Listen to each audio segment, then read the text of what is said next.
Myanmar's military leader has sought to justify last month's coup at a ceremony marking the country's Armed Forces Day. It came as local media reported that security forces had shot dead more than 100 protesters. The ceremony was held in the capital, Naypyidaw. The event commemorates the start of the resistance against the Imperial Japanese Army in 1945. We will ensure social and economic development for the people of Myanmar. Min Aung Hlaing said the military had no choice but to seize power because of unlawful acts during last month's general election, or last year's.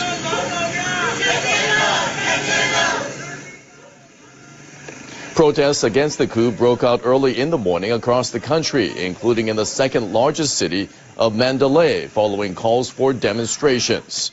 The military crackdown on demonstrators appears to be escalating. The online news service Myanmar Now says at least 114 people were killed nationwide by security forces on Saturday. Several protesters agreed to be interviewed on condition their faces were not shown. Many people have witnessed soldiers brutally oppressing citizens. The military has butted into politics, and this will harm the country's development. On state-run television, the military warned bullets may go through the heads or backs of young people if they participate in riots. At the Suez Canal, workers have been stepping up efforts to free a giant container ship that's blocking the key trade route. Officials in Egypt say dredging work has been completed around the vessel. They say 9 large tugboats are now trying to refloat the Ever Given, which is owned by Japan's Shoei Kisen and operated by Taiwan's Evergreen Marine Corporation. But they say it's unclear if it will be dislodged soon, as the success of the operation depends on the wind and the tide. The 400-meter-long ship is stuck in the canal, which is about 300 meters wide. The ship's bow appears to have crashed into the shore, and there's almost no space on the rear side. In such a dangerous situation, moving the ship backward may cause damage to important equipment. The canal is a vital trade artery linking Asia to Europe. More than 270 vessels have been unable to pass through since the Ever Given became stranded on Tuesday. That's increasing by about 50 per day. We do see some potential impacts on energy markets from the role of the Suez Canal as a key bidirectional transit route for oil.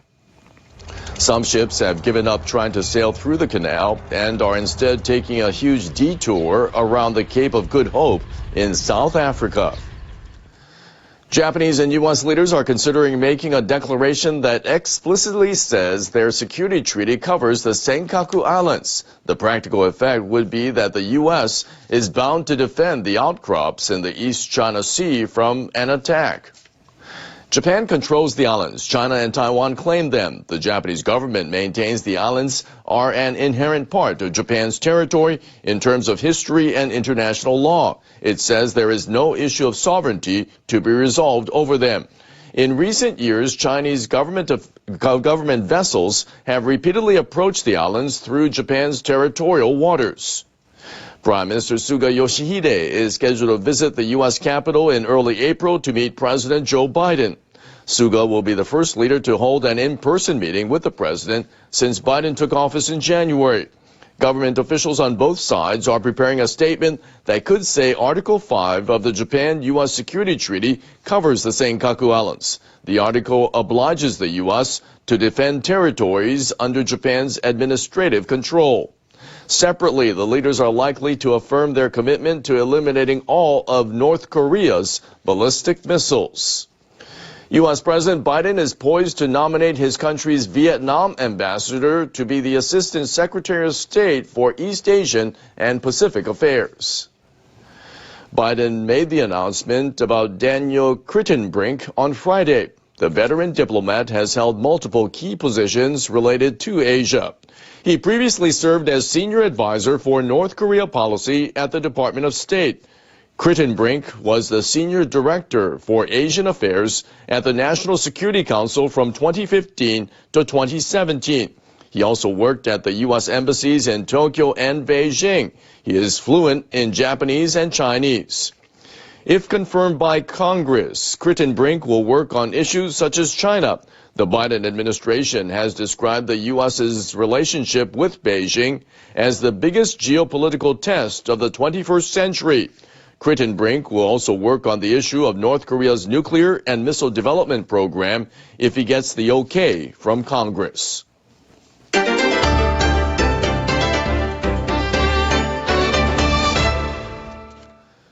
Japan's Environment Ministry is planning to allow drivers to park eco-friendly vehicles at some national parks and gardens for free. The new policy will take effect in April. Officials say free parking will be available for electric and fuel cell vehicles. Visitors will be permitted to park them all day in 16 parking lots at 10 national parks. Spaces in those lots will be available all day. Guests will also be permitted to park eco-friendly vehicles at 2 national gardens in the country. The 2 facilities are Kyoto Gyoen National Garden and Tokyo's Shinjuku Gyoen National Garden. Free parking will be limited to 3 hours at Kyoto Gyoen and 2 hours at Shinjuku Gyoen.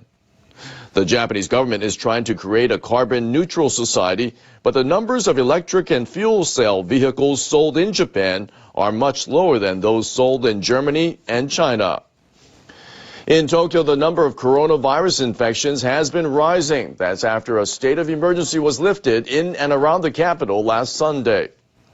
Officials reported over 400 new cases in the city on Saturday. The daily tally has posted week-on-week gains for 8 straight days. The total number of infections recorded in Tokyo now stands at nearly 120,000. Meanwhile, authorities have reported more than 2,000 cases around Japan so far on Saturday. Over 460,000 people in the country have been infected with the virus since the pandemic began. Crowds have been flocking to view cherry blossoms in Tokyo in the wake of the state of emergency, but the virus is still casting a shadow. The main avenue through Ueno Park is a famous spot for looking at blossoms. It's been divided down the center this year to stop visitors mingling so much. There are fences on other paths as well. Signs warn people not to hold parties under the trees. Officials say visitor numbers have been up over the last week as the blossoms reached full bloom on Friday. There are so many people here. I'm a little surprised. I think people have come here because they were relieved. The emergency declaration has been lifted. Authorities are calling on blossom viewers to make sure they wear masks and avoid crowds where possible. In a break with the past, the cherry trees won't be lit up at night.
Security forces in Myanmar are reported to have killed at least 89 people amid tense confrontations.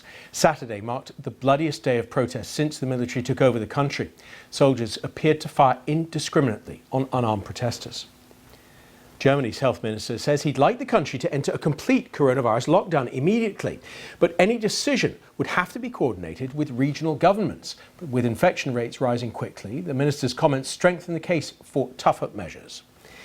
Efforts have resumed to refloat the giant container ship currently blocking Egypt's Suez Canal. 14 tugboats are involved in the operation to free the Ever Given, which has been stranded since Tuesday.